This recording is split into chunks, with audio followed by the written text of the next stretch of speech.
जे शान में कमो पेश ॻाल्हाइण वारा हिकिड़ो ई तुंहिंजे लाइ जवाब काफ़िया।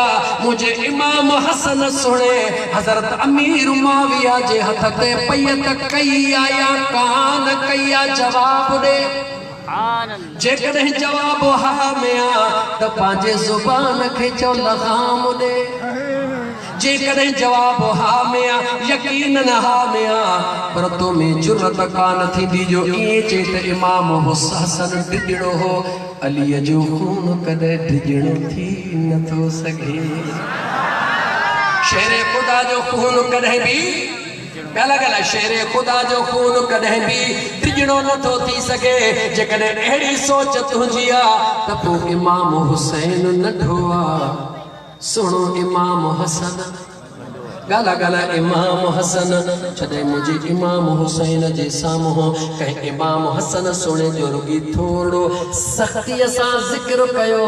मुझे इमाम हुसैन हक़ल कयो ओ ज़ुबान दराज़ ज़ुबान बंद कर। हुआ अकी व इमामी मुझो हसन भा मां सुणे हुसैन जो भा बिया त मुझो इमाम बिया।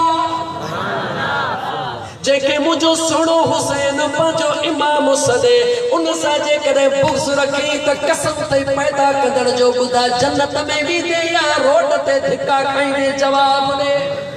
याद रखी छॾिजा इमाम हसन ऐं हुसैन सां प्यार करी त ॿिन्ही में फ़र्क़ु न कंदो कर। अगर फ़र्क़ु कंदे जली वेंदे बर्बाद थी वेंदे कुझु बि तोखे हथ कोन ईंदो। अल्लाह ताला जा बानड़ो टाइम ओवर थियो। मां माज़रत सां चवंदुसि अल्लाह ताला जे ज़ात बाबरकात जा बानड़ो इमाम हसन ऐं इमाम हुसैन जो ज़िक्र कंदे बस मां आख़िरी ॿ जुमला जेकॾहिं इजाज़त ॾियो त इमाम ज़ैनुल आबिदीन लाइ चवां।